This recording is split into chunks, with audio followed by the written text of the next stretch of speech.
আসসালামু আলাইকুম বন্ধুরা, সবাইকে বসন্তের শুভেচ্ছা। আজ আমি তোমাদের সাথে শেয়ার করব টাটকা মাছ ভাজার রেসিপি। আসুন আমার রান্নাঘরে।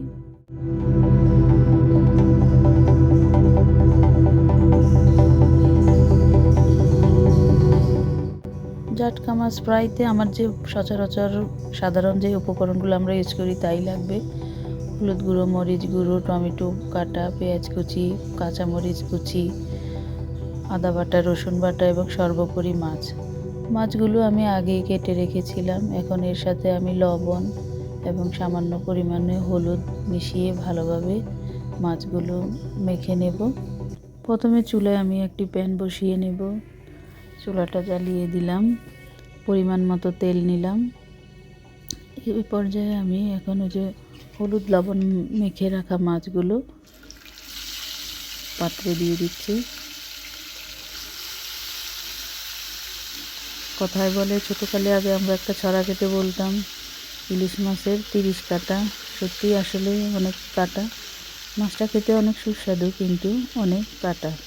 এই জন্য মাছটাকে ভালোভাবে তেলের মধ্যে ভেজে নিতে হবে, ফলে কাটাগুলো খেতে একটু সমস্যা কম হবে।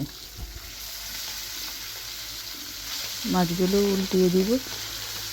আমার জানা মতে সব তো মাছ ভাজার মধ্যে ইলিশ মাছ ভাজাটাই সবচেয়ে সহজ, কারণ এটা একটা আরেকটার গায়ে লেগে যায় না, সহজেই ভাজা যায়। মাছগুলো ভাজা হয়ে গেছে, আপনারা দেখতে পাচ্ছেন যে একটু লালচে বর্ণ হয়ে এসেছে। এই পর্যায়ে আমি মাছগুলো তুলে নিব। আমার জানা মতে ইলিশ মাছ খেতে কেউ পছন্দ করে না এমন লোকের সংখ্যা খুবই কম।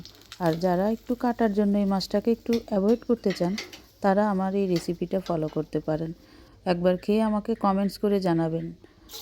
প্রথমে আমি এতে গরম তেলের মধ্যে পেঁয়াজ কুচিগুলো দিয়ে দিলাম। এরপর কিছুক্ষণ এটাকে নেড়ে দিব।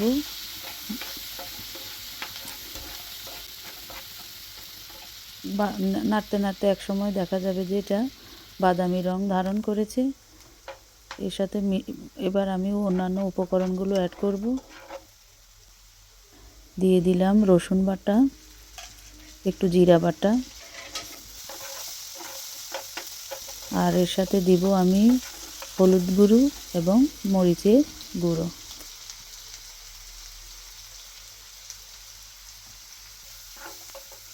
মশলাটা ভালোভাবে কষানোর জন্য আমি সামান্য পরিমাণে একটু পানি দিলাম। আজকে আমি এই মাছটা সম্পূর্ণ পানি ছাড়াই রান্না করব। একটু আর পানি দিব না, জাস্ট এই মশলাটা কষানোর জন্যই একটু পানি দিলাম। এরপর আমি কেটে রাখা টমেটোগুলো মশলার সাথে মিশিয়ে দিলাম। কিছুক্ষণ নেড়ে চেড়ে দেব, তারপর ঢাকনা দিয়ে ঢেকে রাখব। টমেটোগুলো হওয়ার জন্য আমি 1 মিনিট অপেক্ষা করব। একটু পরেই ঢাকনাটা তুলে দেখলাম যে খুব সুন্দর অনেকটাই টমেটোটা সিদ্ধ হয়ে এসেছে। আর আমি কিন্তু এর সাথে একটুও পানি দিইনি। টমেটোর থেকে যতটুকু পানি বের হয়েছে ততটুকুই। দেখুন টমেটোটা ভাজা হয়ে এসেছে। এর সাথে এখন আমি ভেজে রাখা মাছগুলো দিয়ে দিব এবং টমেটো এবং অন্যান্য মশলা সহকারে এই মাছটা আমি আস্তে আস্তে করে এর সাথে মিশিয়ে দেব।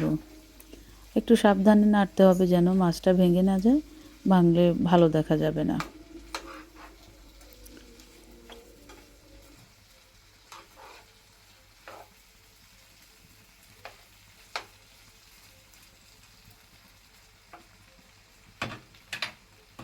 এই পর্যায়ে আমি কেটে রাখা কাঁচামরিচ দুটো দিয়ে দিচ্ছি।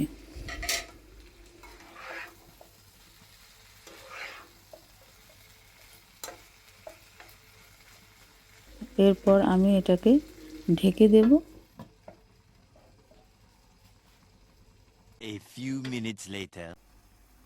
বন্ধুরা, আমার মাছ ভাজা হয়ে গেছে। আমি আপনাদের রিকোয়েস্ট করব, যারা এই উপায়ে আর রান্না করে মাছটি খাননি, আপনারা একবার অন্তত এভাবে মাছটা রান্না করে খেয়ে দেখবেন। কেমন লাগে আমাকে কমেন্টস করে অবশ্যই জানাবেন। ধন্যবাদ।